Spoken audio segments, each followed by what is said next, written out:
Hello दोस्तों, mono tutorial academy में आप सभी का स्वागत है। तो आज मैं एक न्यू वीडियो के साथ आप सभी के सामने आ चुका हूं। जो आज हम डिस्कस करेंगे वो करेंगे generation of electrical energy and steam power plant. मतलब कि आज हम जानेंगे कि कैसे हमारा इलेक्ट्रिकल एनर्जी की जनरेशन थी, मतलब कैसे कैसे हमने इलेक्ट्रिकल एनर्जी में जो ग्रोथ किया है, मतलब पावर जनरेशन में वो कैसे कैसे ग्रोथ किया और डेवलप किया है, उसके बारे में आज जानकारी लेंगे और साथ में ही स्टीम पावर प्लांट को डिटेल में पढ़ेंगे। तो चलिए शुरू करते हैं। दोस्तों, शुरू करने से पहले मैं बता दूं कि हमारे चैनल पे आप सभी को इलेक्ट्रिकल लाइन, मतलब इलेक्ट्रिकल लाइन हो या इंजीनियरिंग लाइन हो, उसकी वीडियो आपको मिल जाएगी और साथ ही साथ मेडिकल लाइन का भी मिल जाएगा। जो जैसे कि नीट एग्ज़ाम हुआ या मेडिकल लैब टेक्नीशियन हुआ, उसके टॉपिक्स की वीडियो हमारे चैनल पे अवेलेबल है, तो आप देख सकते हैं। चलिए शुरू करते हैं आज की वीडियो हम। तो देखिए दोस्तों, आज जो हम अपने वीडियो में टॉपिक कवर करेंगे वो करेंगे, सबसे पहले हम करेंगे growth and development of electric power in country. मतलब कैसे कैसे हमारी इंडिया कंट्री में ग्रोथ हुआ है इलेक्ट्रिक पावर का, उसको हम थोड़ा अच्छे से पढ़ेंगे। और साथ ही साथ हम जनरेशन ऑफ इलेक्ट्रिकल एनर्जी का भी थोड़ा सा डिस्कस करेंगे और साथ में ही क्या क्या सोर्स लगते हैं हमारे इलेक्ट्रिसिटी को जनरेट करने में, उसको भी हम थोड़ा डिटेल में पढ़ेंगे। और साथ ही साथ हम कन्वेंशनल पावर प्लांट पढ़ेंगे, जो कि कौन कौन से पावर प्लांट होते हैं हमारे इंडिया कंट्री में, वो देखेंगे। और साथ ही साथ आज के वीडियो में पूरी फुल डिटेल के साथ हम स्टीम पावर प्लांट को डिस्कस करेंगे। ओके, तो देखिए दोस्तों, सबसे पहला हमारा जो है वो है growth and development of electric power in country India. तो हम ग्रोथ पावर देखेंगे, ग्रोथ एंड डेवलपमेंट इलेक्ट्रिक, मतलब जो इलेक्ट्रिक पावर का ग्रोथ एंड डेवलपमेंट है इंडिया में, आज उसके बारे में हम थोड़ा जानकारी लेंगे। तो देखिए दोस्तों, जो सबसे पहले हमारा इलेक्ट्रिक पावर आया था वो आया था दार्जिलिंग में 1887 में, ठीक है। और उस समय हमारा क्या था, इंडिया था जो अंडर था ब्रिटिश रूल के, मतलब जब भारत ब्रिटिश शासन के अधीन था।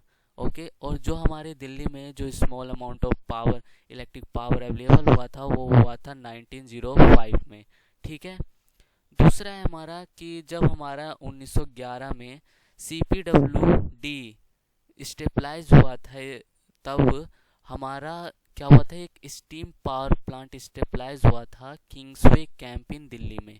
कब हुआ था? 1911 में। ओके, और जब हमारा देश आज़ाद हुआ था 1947 after independence, the responsibility of electrical supply आज interested to control electric power authority कैपा, किस नाम से बोलते हैं, CEPA, ठीक है। फिर लेटर 1948 में Delhi state electricity board DSEB was constituted in 1948। और हमारा DSEB कब कॉन्स्टिट्यूट हुआ था? 1948 में हुआ था, दिल्ली स्टेट इलेक्ट्रिसिटी बोर्ड के, ठीक है। और फोर्थ है हमारा कि ऑन 7 अप्रैल 1958, 7 अप्रैल 1958 में डेसू, जिसको DESU के नाम से जानते हैं, वो कॉन्स्टिट्यूट हुआ था हमारा 1948 में, जो कि देखा गया था after generation and transmission distribution के। और जो आज के समय में चल रहा है, जो हमारे घरों में पावर सप्लाई हो रही है दिल्ली में, वो हो रही है BSES एंड यमुना पावर से, ठीक है। तो ये था हमारा growth and development of electric power country in India.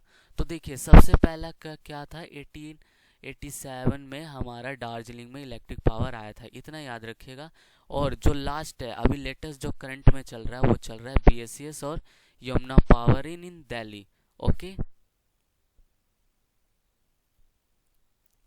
अब देखिए, दूसरा टॉपिक था हमारा जनरेशन ऑफ इलेक्ट्रिकल एनर्जी। तो इसकी जो डेफिनेशन होती है वो होती है the conversion of energy available in different form in nature into electrical energy. मतलब जब हम उसको कन्वर्ट कर देते हैं, जो हमारे आसपास जो अवेलेबल है एनर्जी, उसको हम कन्वर्ट कर देते हैं इलेक्ट्रिकल एनर्जी में, उसी को हम क्या बोलते हैं, जनरेशन ऑफ इलेक्ट्रिकल एनर्जी। देखिए, साफ साफ लिखा हुआ है, the conversion of energy available in different form in nature, उसको हम कन्वर्ट करते हैं किसमें, इलेक्ट्रिकल एनर्जी में, उसी को हम जनरेशन ऑफ इलेक्ट्रिकल एनर्जी कहते हैं, ठीक है। आप देखिए, जो मेन सोर्स ऑफ एनर्जी होता है किसी इलेक्ट्रिसिटी को जनरेट करने के लिए, वो दो टाइप्स के होते हैं, कन्वेंशनल सोर्सेज और नॉन कन्वेंशनल सोर्सेज। तो कन्वेंशनल सोर्सेज वो होते हैं जो कि क्या होता है, जो ज़्यादा पॉपुलर होते हैं, ठीक है। मतलब कि कन्वेंशनल सोर्स को हम नॉन रिन्यूएबल, देखिए, कन्वेंशनल सोर्स को हम नॉन रिन्यूएबल भी कहते हैं और सेकेंडरी सोर्सेज भी कहते हैं।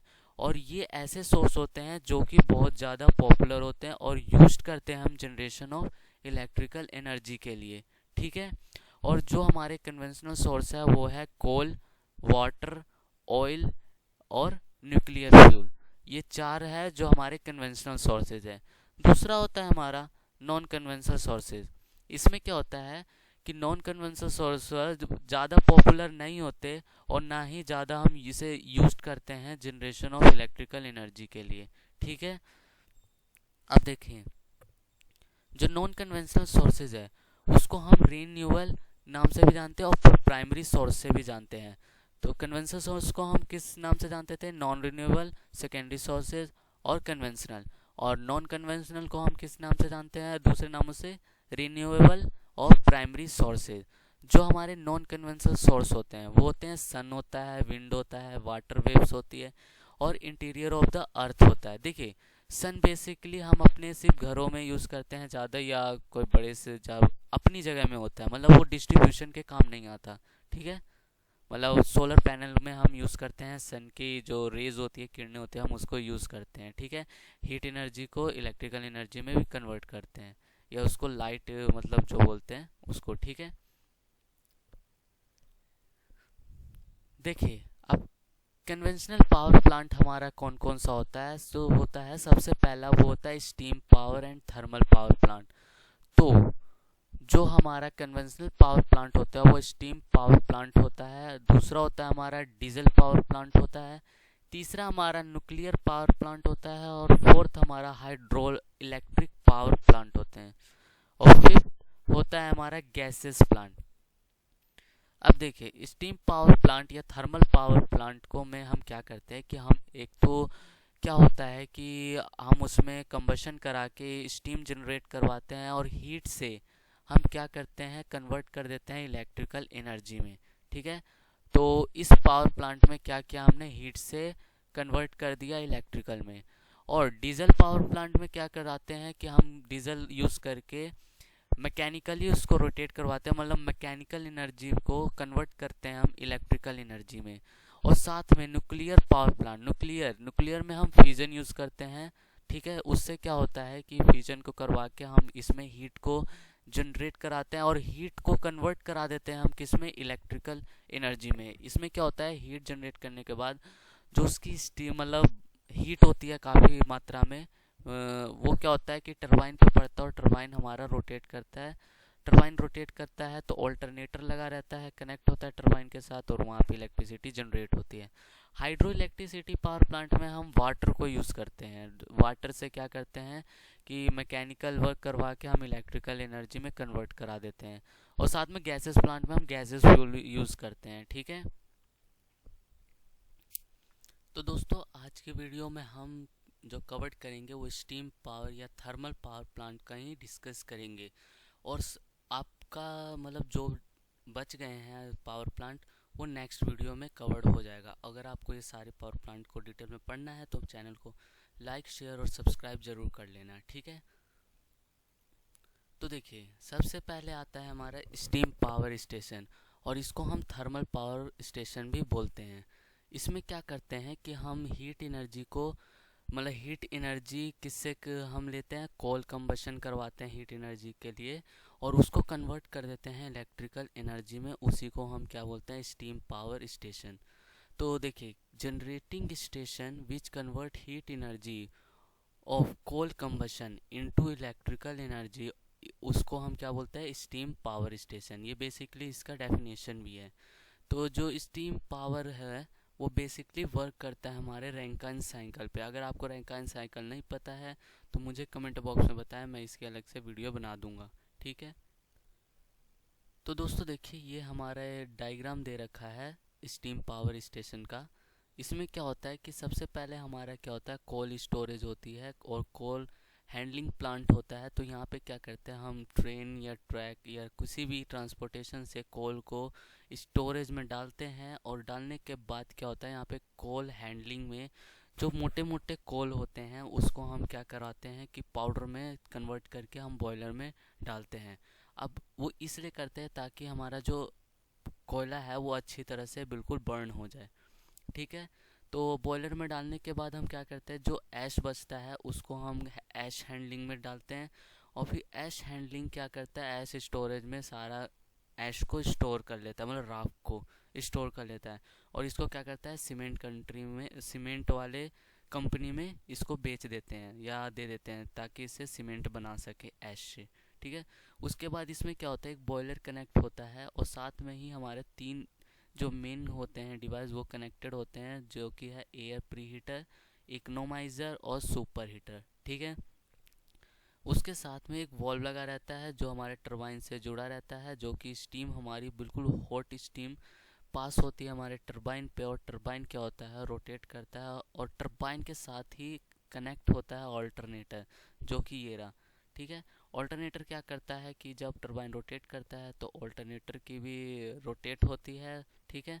ऑल्टरनेटर रोटेट होता है तो वहाँ से इलेक्ट्रिसिटी जनरेट होता है और उसी के थ्रू हमारे घरों में क्या आती है, बिजली आती है, ठीक है। और देखिए ऑल्टरनेटर के साथ ही साथ एक एक्साइटर यूज़ होता है जो कि हमारे को स्मॉल अमाउंट ऑफ करंट या पावर प्रोवाइड कराता है हमारे ऑल्टरनेटर को, ठीक है। और देखिए इसमें कंडेंसर भी यूज़ होता है। अब ये सारे कंपो जो भी है इसमें जो भी मेथड है वो जो यूज़ हो रहे हैं वो मैं हम पूरे डिटेल में आगे वीडियो में पढ़ेंगे। तो चलिए पढ़ना स्टार्ट करते हैं। तो देखिए अब सिस्मेटिक अरेंजमेंट हम पढ़ेंगे स्टीम पावर स्टेशन की, ठीक है। तो सबसे पहले जो आता है हमारा आता है कोल एंड ऐश हैंडलिंग अरेंजमेंट। तो बेसिक सी बात है, सबसे पहले हम कोल और ऐशिंग हैंडलिंग करेंगे तभी तो हमें अच्छा सा स्टीम मिलेगा और काफ़ी और जिससे टरबाइन रोटेट कर सकेगा। तो इसमें क्या होता है देखिए कि हमारा जो कोल है, यहाँ से देखिए अगर आपको साथ साथ इंग्लिश भी पढ़नी है तो आपको यहाँ पे ध्यान देते जाना होगा। जो हमारा कोल है वो ट्रांसपोर्ट किया जाता है पावर स्टेशन से, यहाँ पे पाउडर नहीं पावर स्टेशन होगा, ठीक है। पावर स्टेशन के लिए बाय रोड करवाया जाता है या तो रेल के थ्रू करवाया जाता है। और यहाँ पे बहुत बड़ा यार्ड होता है कोल स्टोरेज के लिए। वहाँ पे क्या होता है कि ट्रेनों से कोल को लाया जाता है और उसके बाद कोल स्टोरेज में रखा जाता है। और 40 दिन के जो 40 दिन का होता है कोल, मतलब पूरा फ्यूल, वो 1.5 मिलियन कोल होता है यूज़ 40 डेज़ के लिए, ठीक है। तो उसको हम क्या करते हैं, कोल को स्टोर करके रखते हैं स्टोरेज प्लांट में, जो कि अभी मैंने पिछले दिखाया था आपको डायग्राम में।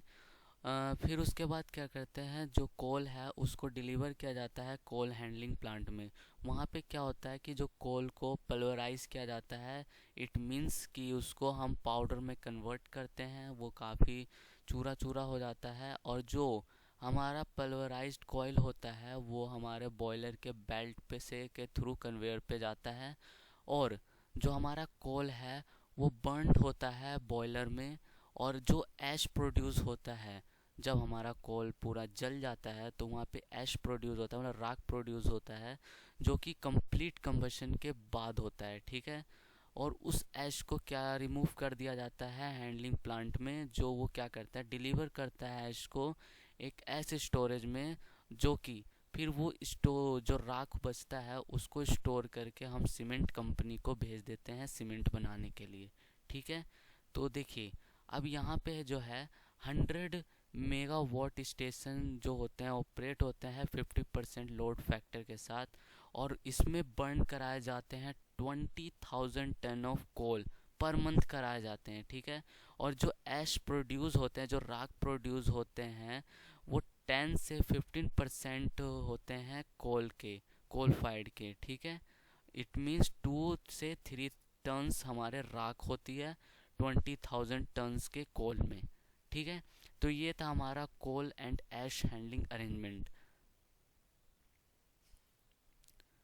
अब देखिए अब दूसरा होता है सिस्मेटिक की स्टीम जनरेटिंग प्लांट।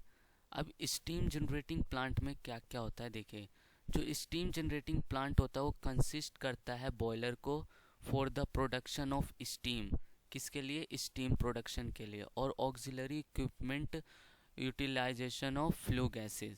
अब देखिए इसमें थ्री इक्विपमेंट जो 4 इक्विपमेंट यूज़ हुए हैं वो है इस प्रकार। बॉयलर हुआ, सुपर हीटर, एक्नोमाइज़र और एयर प्री हीटर। ठीक है, देखिए सबसे पहला जो हमारा इक्विपमेंट यूज़ होता है स्टीम पावर जनरेशन के लिए वो होता है बॉयलर। ठीक है, अब देखिए बॉयलर बॉयलर क्या काम करेगा कि वो हीट कंबशन जो होगा कोल से, जो कोल जला के हीट मतलब प्रोड्यूस करता है, उससे क्या होता है बॉयलर में वो वाटर को कन्वर्ट कर देता है स्टीम में, क्योंकि बहुत हाई टेम्परेचर एंड प्रेशर होता है वहाँ पे।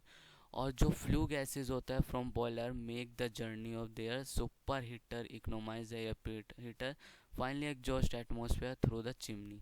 तो देखिए क्या होता है कि यहाँ बॉयलर में यहाँ पे हम जब कोल का कंबशन कराते हैं तो यहाँ पे काफ़ी हाई अमाउंट में टेम्परेचर और प्रेशर इंक्रीज़ हो जाता है, जिससे क्या होता है वाटर स्टीम में कन्वर्ट होने लगता है। और साथ ही जो हमारे इक्विपमेंट होते हैं सुपर हीटर, एक्नोमाइज़र और एयर प्री हीटर, वो और भी ज़्यादा स्टीम को मतलब हीट कर देते हैं, टेम्परेचर बढ़ा देते हैं, इंक्रीज़ कर देते हैं, जिसकी वजह से क्या होता है काफ़ी ज़्यादा मात्रा में स्टीम हमारा प्रोड्यूस होता है।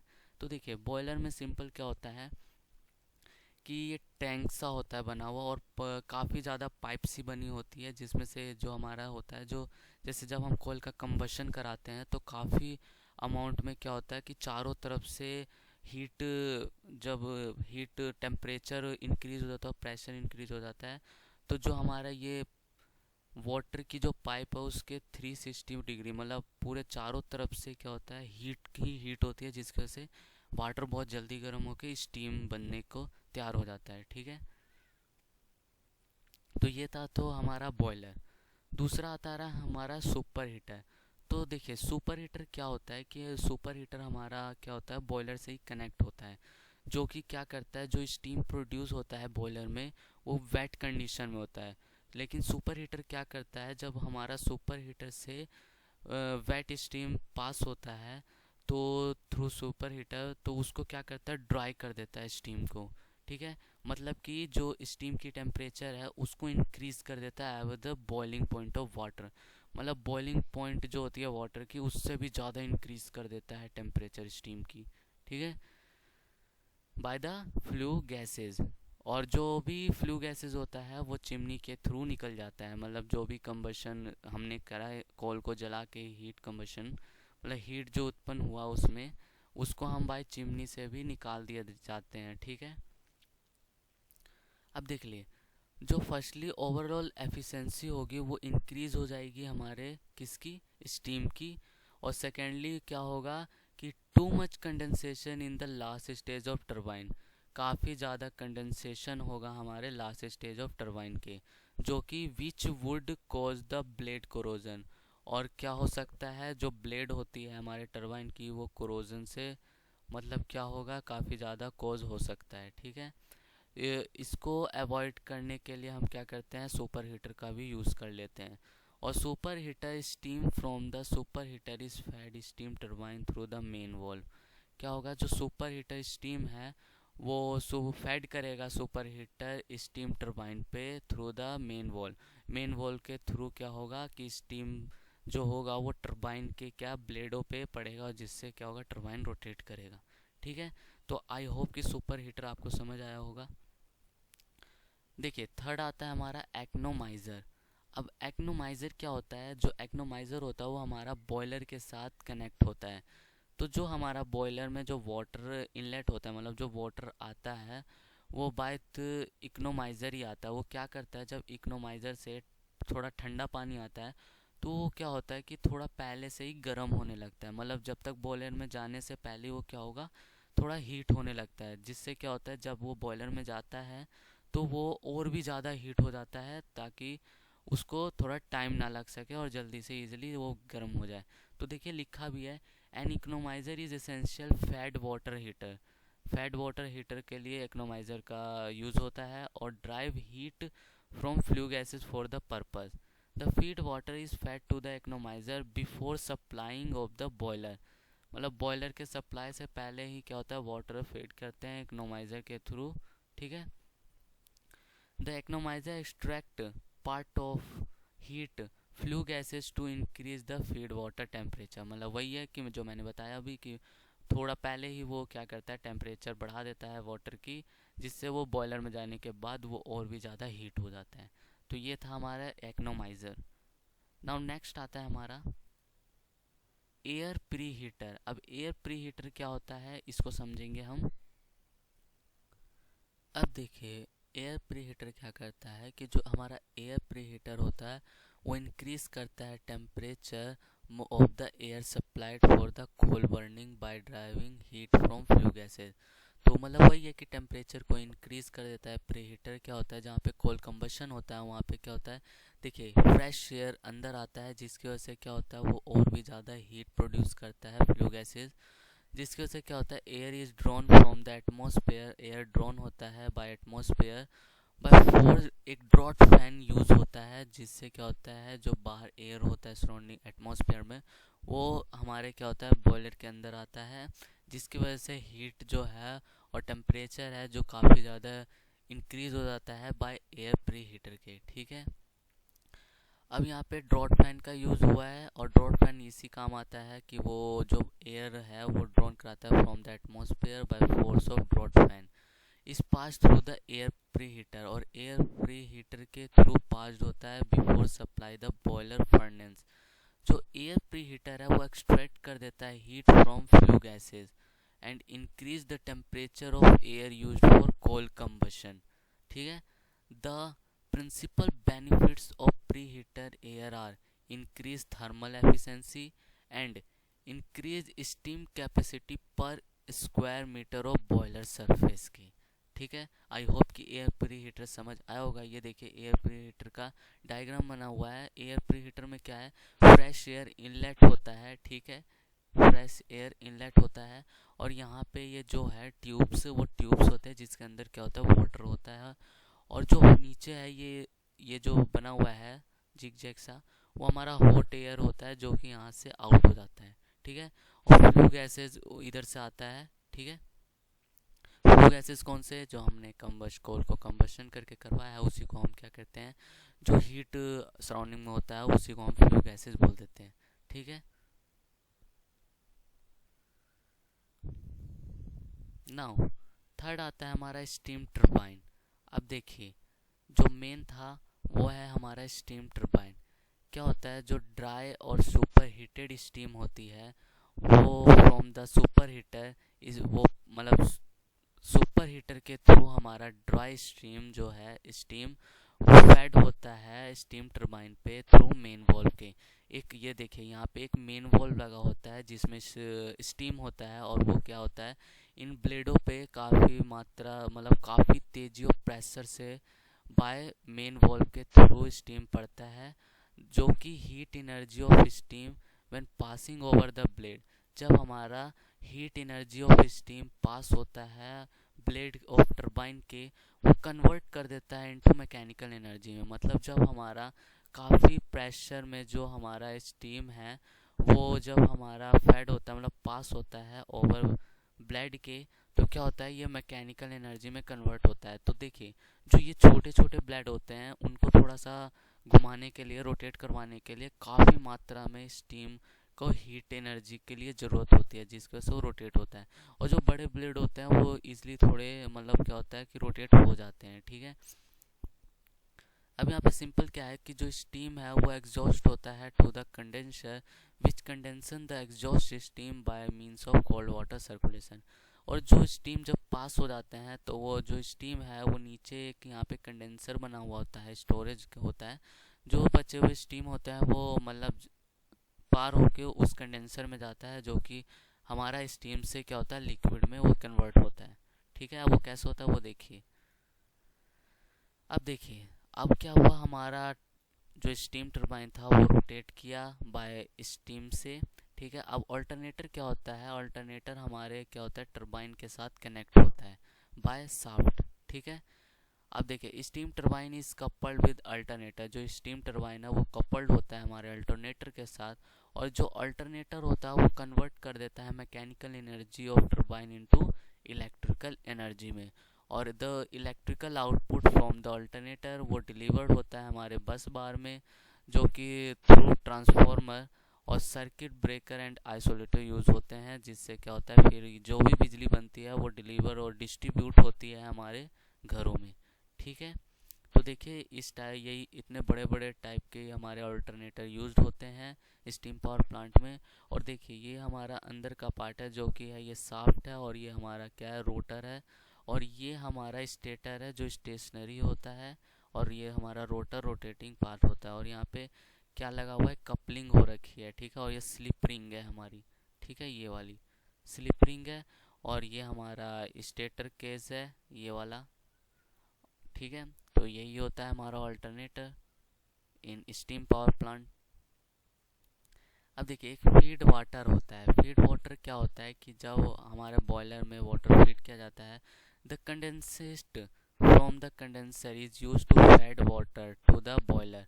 तो वही है कि मतलब हम वाटर को फीड कराते हैं बॉयलर में बाय फीड वाटर के थ्रू, और सम वाटर में be lost in the cycle which suitably made up of external sources. और कुछ वाटर होता है वो लॉस्ट हो जाता है by the cycle of suitable made up of from external sources. The feed water on its way to the boiler is heated by water heaters and economiser. जो feed water होते हैं वो थोड़े बहुत हीट हो जाते हैं बॉयलर से, जो कि हमारा वाटर हीटर एंड एक्नोमाइजर इसमें यूज होते हैं उसकी वजह से। This help to raising the overall efficiency in plant. और ये क्या करता है, राइज करवाता है overall efficiency of the plant. तो देखिए फीड वाटर का जो इक्विपमेंट है वो इस टाइप का है। इसमें काफ़ी लंबी लंबी पाइपें होती है जिसके अंदर वाटर फेड होता है, और स्टीम इनलेट होता है इधर से ही, ठीक है, फीड वाटर होता है, मतलब सब चीज़, ठीक है। यही था हमारा फीड वाटर। अब देखिए लास्ट है हमारा कूलिंग अरेंजमेंट। अब जो हमारा स्टीम था वो टरबाइन पे पड़ने के बाद वो रोटेट किया, जो स्टीम अब जो स्टीम रह गए हैं मतलब जो जिसका यूज हो चुका है उसका हम क्या करते हैं। तो देखिए जहाँ पे हॉट वाटर है और एयर सेक्शन है, हॉट वाटर क्या करता है, जब हॉट वाटर या हमारा हॉट स्टीम जब अंदर आता है, ये बड़ी बड़ी चिमनी होती है, ठीक है, क्या करता है ये, मतलब जब हमारा हॉट वाटर एंटर होता है तो यहाँ पे क्या होता है, एक ड्रिफ्ट एलिमिनेटर लगा रहता है, वाटर डिस्ट्रीब्यूट नोजल लगा रहता है। तो जब हॉट वाटर इधर आता है हमारे स्टीम आता है तो वो क्या होता है कि धीरे धीरे क्या होता है, नीचे से जब हमारे चिमनी के नीचे से एक जालीदार जैसा कुछ बना हुआ होता है, जिससे क्या होता है ठंडी ठंडी एयर होता है जो पास होता है, जिसकी वजह से क्या होता है जब हमारे स्टीम पे ठंडी ठंडी हवा जब टच होती है तो वो क्या होता है, वो हमारा स्टीम कन्वर्ट हो जाता है लिक्विड फॉर्म में, और जो लिक्विड होता है वो हमारा नीचे की ओर पास हो जाता है। और नीचे हमारा एक कूल कंडेंसर होता है जो कि हम क्या होता है कि लिक्विड को स्टोर करता है जो वाटर होता है। और एक बात और क्या होता है कि जब हम रिवर से, मतलब ऐसा नहीं है स्टीम पावर प्लांट है जो वाटर लेगा वो डायरेक्ट हमारे नदियों और रिवरों से लेगा, क्योंकि अगर वो डायरेक्ट लेगा तो उसमें क्या होगा, काफ़ी ज़्यादा मात्रा में उसमें क्या होता है, पॉल्यूशन होता है, और पॉल्यूटेड होता है, पूरा पॉल्यूशन होता है, मतलब उसमें गंदगी होती है, साफ़ नहीं होता। इसलिए क्या करते हैं स्टीम पावर प्लांट वाले, ये क्या करते हैं, ये अपना रिवर बनाते हैं, उसमें क्या करते हैं कि वो बिल्कुल सफाई रखते हैं, फिल्टर करते हैं हमेशा, और साफ़ सुथरा पानी हमारे बॉयलर के अंदर आता है। और जो इसमें पानी क्या क्या होता है, रिसाइकल होता रहता है, जो स्टीम हमारा वाटर में कन्वर्ट होता है वही हमारा रिसाइकल होकर किस में जाता है, बॉयलर में जाता है। और बॉयलर से जाने से पहले वो हमारा क्या होता है कि यूज हो जाता है बाय एक्नोमाइज़र, कि थोड़ा पहले ही गर्म हो जाता है, क्योंकि जो कोल्ड वाटर है अगर वो हम डायरेक्टली बॉयलर में कोल्ड वाटर को ले जाते हैं तो थोड़ा टाइम लगेगा उसको स्टीम बनने में। इसलिए क्या करता है एक्नोमाइज़र कि जब हम इसको एक्नोमाइज़र के थ्रू पास करवाते हैं बॉयलर के अंदर वाटर को, वो क्या करता है वो थोड़ा पहले ही उसको गर्म कर देता है, ताकि बॉयलर में जाने के बाद वो और भी ज़्यादा गर्म हो जाता है, ठीक है। तो ये था हमारा कूलिंग अरेंजमेंट। ये बड़े से हमारी चिमनी लगी होती है स्टीम पावर प्लांट में, और फिर ये जितना भी होता है एयर बचा हुआ वो क्या होता है ऊपर की ओर बाहर पास आउट हो जाता है, ठीक है। और जो लिक्विड में चेंज हो जाता है वो कंडेंसर में स्टोर हो जाता है। अब देखिए स्टीम पावर प्लांट का कुछ एडवांटेज है और कुछ डिसएडवांटेज है। तो जो पहला एडवांटेज है कि जो इसका फ्यूल होता है वो कोल होता है, जो कि बहुत ही चीप होता है, और लेस इनिशियल कॉस्ट होता है as compare to other generating station के। और इसको हम इंस्टॉल कर सकते हैं any place irrespective of extension of coal के। The coal can be transported to the site of the plant by rail और रोड। और जो कोल है वो ट्रांसपोर्ट हम कर सकते हैं साइट पे बाय रेल और रोड की। और इसको लेस स्पेस की भी ज़रूरत होती है as compare to hydro electric power plant. और जो इसकी कॉस्ट ऑफ जनरेशन होती है वो कम होती है that the other of the diesel power station के। अब इसके कुछ डिसएडवांटेज भी है, क्योंकि जहाँ लाभ है वहाँ हानि भी होती है। तो इसकी जो डिसएडवांटेज है कि it pollute the atmosphere due to the production of large amount of smoke and fumes. क्या होता है कि ये काफ़ी ज़्यादा में पॉल्यूट करता है एटमॉस्फेयर को, क्योंकि काफ़ी ज़्यादा में स्मोक और फ्यूम्स क्या होता है लार्ज अमाउंट में प्रोडक्ट होता है, मतलब प्रोडक्शन होता है। ओके। दूसरा होता है ये कॉस्टलियर है रनिंग कॉस्ट के as compare to the hydro electric plant के। ठीक है। लेकिन आजकल क्या है, मॉडर्न टाइम्स है जिनकी वजह से क्या होता है, जो चिमनी होती है हमारी, वो चिमनी के ऊपर एक हमारा कुछ लगाया जाता है, जिसकी वजह से क्या होता है कि वो जो भी ऐश होता है, मतलब जो हवा में ऐश उड़ जाता है जो बाय एयर, वो क्या करता है, वो जो भी उसके अंदर मोटे मोटी राख होती है उनको चिपका लेता है। ठीक है। और बाकी के जो रहते हैं, मतलब साफ एयर होता है, उसको बाहर छोड़ देते हैं। ठीक है, हवा के थ्रू। अब देखिए क्या choice of site of steam power क्या है, मतलब कैसा साइट होना चाहिए स्टीम पावर स्टेशन के लिए। तो देखिए सबसे पहले सप्लाई ऑफ फ्यूल होनी चाहिए वहाँ पे, एबिलिटी ऑफ वाटर होनी चाहिए वहाँ पे, जहाँ पे चॉइस मतलब साइट रहेगी वहाँ पे एबिलिटी ऑफ वाटर होनी चाहिए, और साथ ही साथ सप्लाई ऑफ फ्यूल हो जानी चाहिए। तीसरा है कि ट्रांसपोर्टेशन फैसिलिटी होनी चाहिए, कि कभी भी ट्रांसपोर्टेशन का यूज़ करें तो हमारे को फैसिलिटी मिल सके। और cost and type of land होना चाहिए, नियरेस्ट होना चाहिए लोड सेंटर के, क्योंकि क्या होता है जो स्टीम पावर जनरेट करता है वो नियरेस्ट बिल्कुल होना चाहिए जहाँ पे वो लोड सेंटर हो। ठीक है।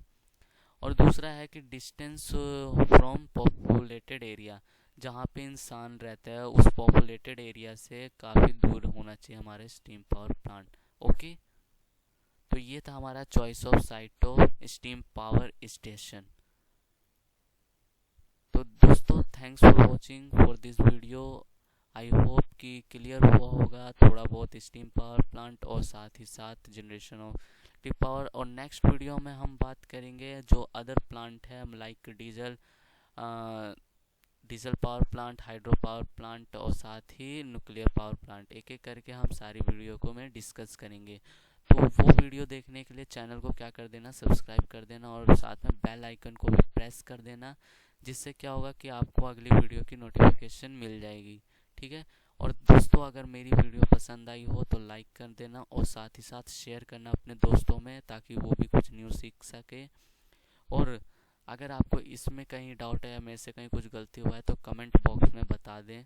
मुझे कमेंट बॉक्स में बताने के बाद क्या होगा कि वो गलती मैं भी सुधार सकता हूँ। ठीक है। ओके। तो कोई भी क्वेश्चन हो तो किस में कमेंट बॉक्स में पूछ लें, मैं आपको आंसर बता दूंगा। ओके। तो मिलते हैं दोस्तों नेक्स्ट वीडियो में। Thank you for watching guys.